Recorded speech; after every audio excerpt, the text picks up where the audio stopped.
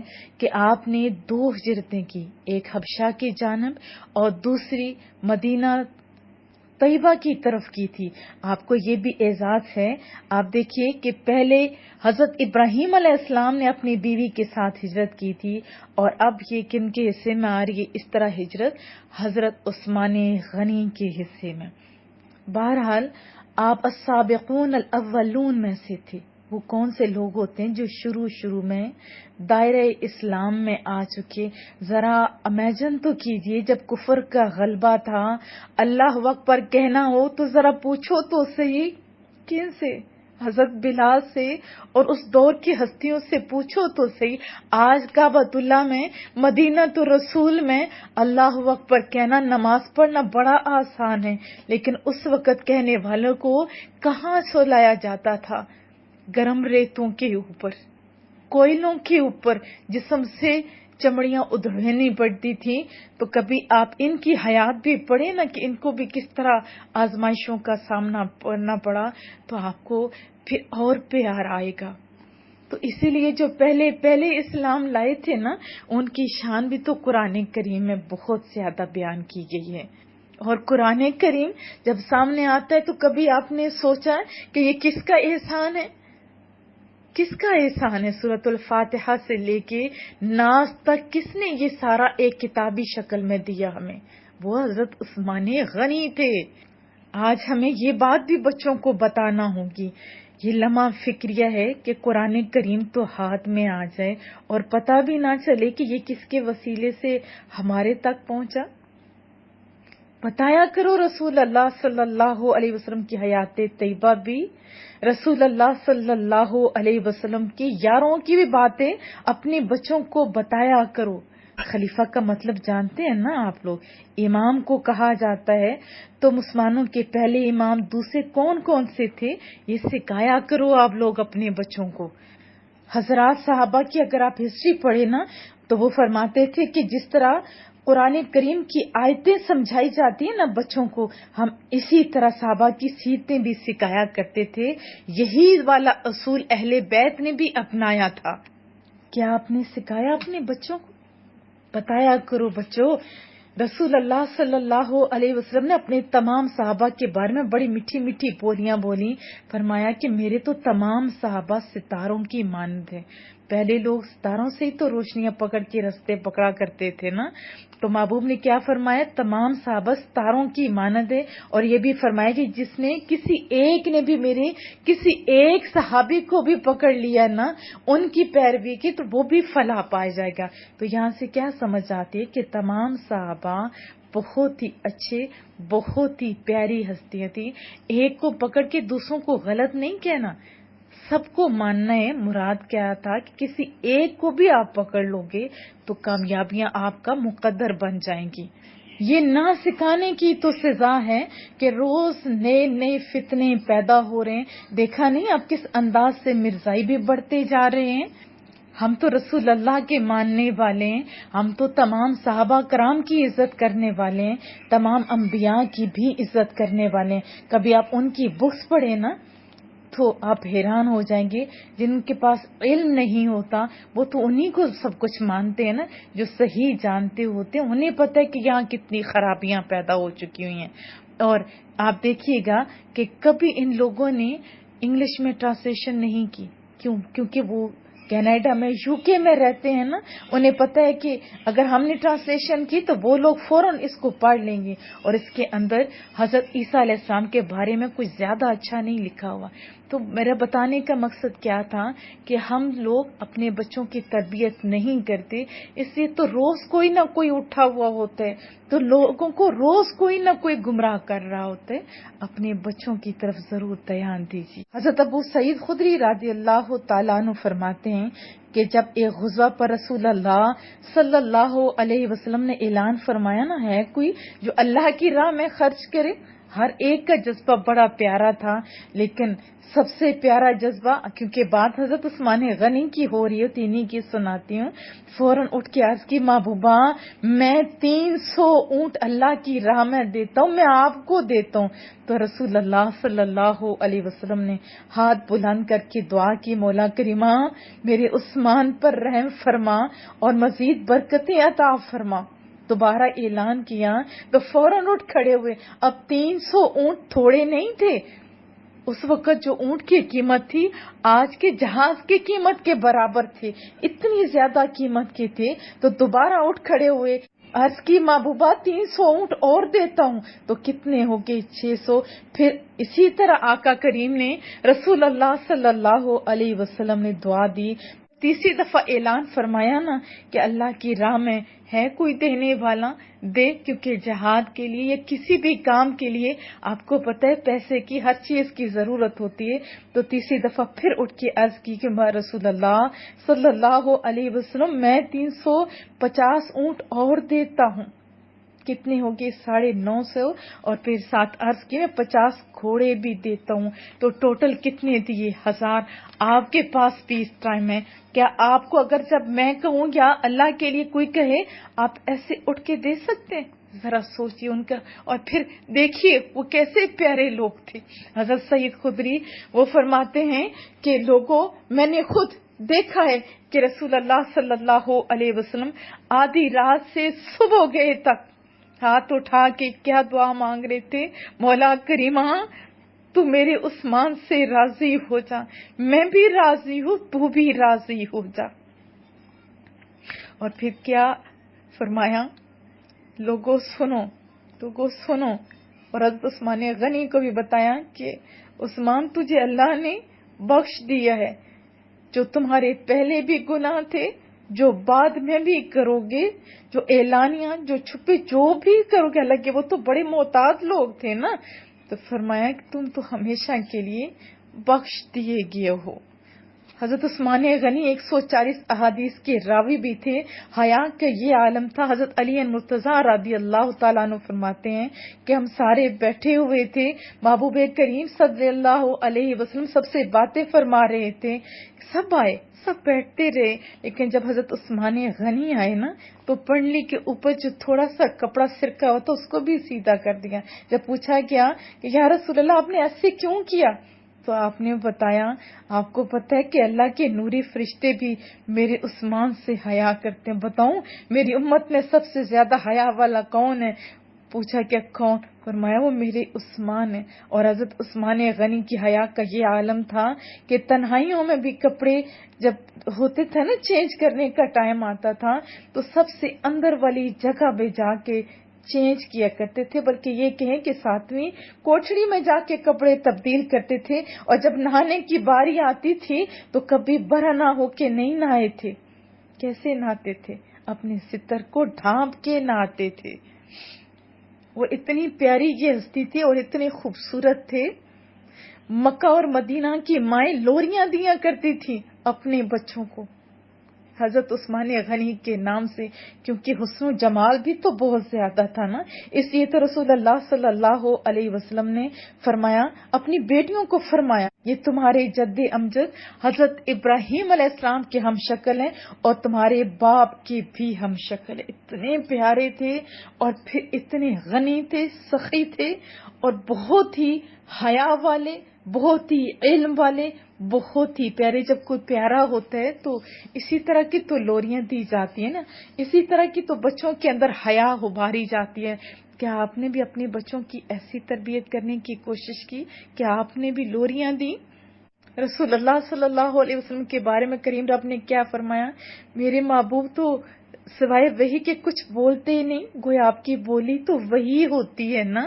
وہ صادق، وہ امین کیا فرما رہے ہیں کہ قیامت والے دن، قیامت کے بعد جنت کے اندر میرا عثمان میرا یار، میرا رفیق ہوگا. اور پھر بتایا میرے عثمان یاد رکھو ایک وقت آنے والا ہے تجھ پہ بھی آزمائے جاؤ گی. اس وقت ایک جبہ ہوگا، ایک قمیص ہوگی، ایک خلت ہوگی تمہارے پاس. کچھ منافق لوگ ہوں گے جو آپ کا جبہ، آپ کی خلت اتارنا چاہیں گے. یاد رکھنا لوگوں کی وجہ سے اتارنا نہیں. یہاں سے کیا بتایا گیا، یہاں کیا فرما رہے ہیں محبوب کریم کہ لوگ آپ کو آپ کی خلافت سے ہٹانا چاہیں گے. وہ کون سے لوگ ہوں گے؟ وہ منافق لوگ ہوں گے. لیکن یاد رکھنا آپ نے ہٹنا نہیں ہے.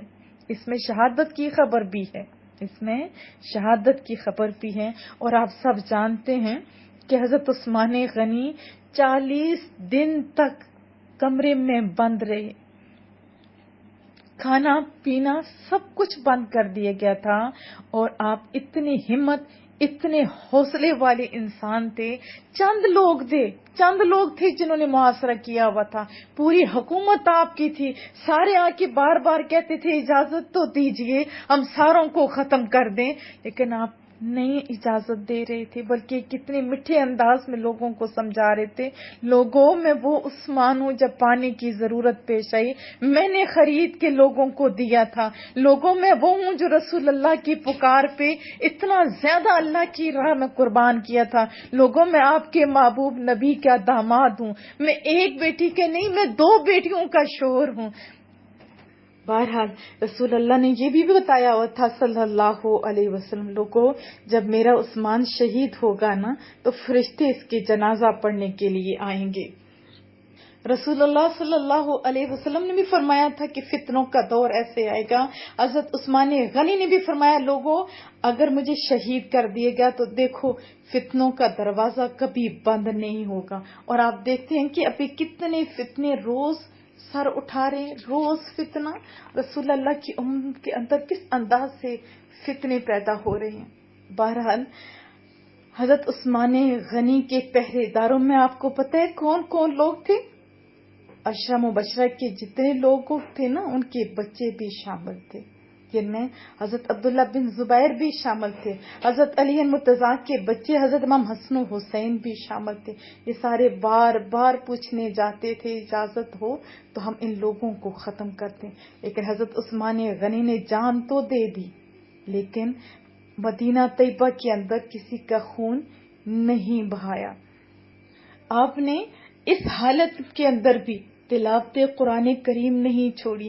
جب آپ پہنچے نا فَسَيَكْفِيكَهُمُ اللَّهُ، اس وقت ظالموں نے حملہ کیا. آپ کی بیوی سیدنا نائلہ بھی فوراً دوڑی تھی بچانے کے لیے، لیکن ان کی انگلی بھی کٹ گئی. اور حضرت عثمان غنی کا خون اور ان کا خون قرآن کریم کے اوپر بھی، جو آج بھی اگر دیکھنا چاہو نا وہ قرآن کریم آج بھی موجود ہے. کہاں؟ ترکی میں. وہ قرآن کریم کو جمع کرنے والے وہ پیاری ہستی، ان کے بارے میں رسول اللہ صلی اللہ علیہ وسلم نے فرمایا تھا کہ قیامت کے دن میرا عثمان 70,000 لوگوں کو جن کے اوپر دوزخ واجب ہو چکی ہوگی ان کی شفاعت کون کریں گے؟ حضرت عثمان غنی. اور وہ لوگ جن پر دوزخ واجب ہو چکی ہوگی حضرت عثمان غنی کی وجہ سے وہ جنت میں جائیں گے. وہ پیاری ہستی، یہ رسول اللہ صلی اللہ علیہ وسلم کے تربیت یافتہ لوگ تھے. تھوڑا پس منظر نہ دیکھ لیں. رسول اللہ صلی اللہ علیہ وسلم کو بھی جب طائف میں پتھر مارے گئے، پاؤں لہو لہان ہو گئے، فرشتہ بھی پہنچ گیا. اس نے کہا کہ اگر آپ اجازت دیں تو ان پہاڑوں کو ملا کے ان لوگوں کو کچل دیا جائے. تو محبوب نے کیا فرمایا تھا؟ یہ فرمایا تھا نا یہ لوگ مجھے نہیں جانتے، یہ تو نہیں، ان کی نسلیں تو ہوں گی جو مجھے پہچانیں گی. اور پھر واقعی ایسا ہوا. اس میں ہمارے لیے سبق کیا ہے؟ سبق یہ ہے کہ ہمارے محبوب نے اس ٹائم بھی کسی کو بد دعا نہیں دی تھی. اگر اس جگہ ہم ہوتے تو کیا کرتے؟ اختیار نہ ہو تو بد دعائیں دے دیتے ہیں، اور اگر اختیار ہو تو دل کرتے کہ ان کو تو کیا ان کی نسلوں کو بھی مار دیا جائے. رسول اللہ کی یہ تعلیمات نہیں ہے. جو آج کل ہماری ہیں. پھر رسول اللہ صلی اللہ علیہ وسلم کی جو تربیت یافتہ لوگ تھے، ابھی جیسے حضرت عثمان غنی کا ہم سن رہے تھے، اس حالت میں بھی جب ہاتھ میں اقتدار تھا، سب کچھ تھا، لیکن کسی کے خون بہانے کی اجازت نہیں دی نا. قرآن کریم کی تلاوت نہیں چھوڑی. ہم نے کیا کیا؟ ہم کیا کر رہے ہیں؟ ذرا سوچئے. اب دیکھیں جن کی تربیت رسول اللہ صلی اللہ علیہ وسلم نے کی، وہ لوگ بھی ایسے ہی پیارے تھے، وہ بھی ایسے ہی پیارے تھے. حضرت عثمان غنی دیکھیے، اسی طرح صحابہ کرام اجمعین کے بچوں کے آپ حالات دیکھیے، ان کے حالات دیکھیے. یہ حضرت علی المرتضیٰ کی اولاد کے یہ شہدائے کربلا کی حیات بھی تو آپ پڑھیے نا. آخری لمحے تک نہ قرآن کریم چھوڑا، نہ آزمائشوں کو اندر اللہ کو بھولے، نہ ہی نماز کو چھوڑا. ہم کیا کر رہے ہیں؟ ذرا لمحہ فکریہ ہے نا آج کی امت کے لیے. کیا ہم بھی ایسے قرآن کریم سے پیار کر رہے ہیں؟ کیا ایسے ہی ہم نمازیں پڑھ رہے ہیں؟ کیا ہم نے رسول اللہ صلی اللہ علیہ وسلم کی حیات طیبہ بچوں کو بتائی؟ کیا صحابہ کرام اجمعین کے بارے میں بچوں کو بتایا؟ نہیں بتایا. تو چلیے آج سے پکا عہد کرتے ہیں، اپنے بچوں کو بتائیں گے. کیا میں توقع رکھوں؟ ہم قرآن کریم پڑھیں گے. کیا میں توقع رکھوں؟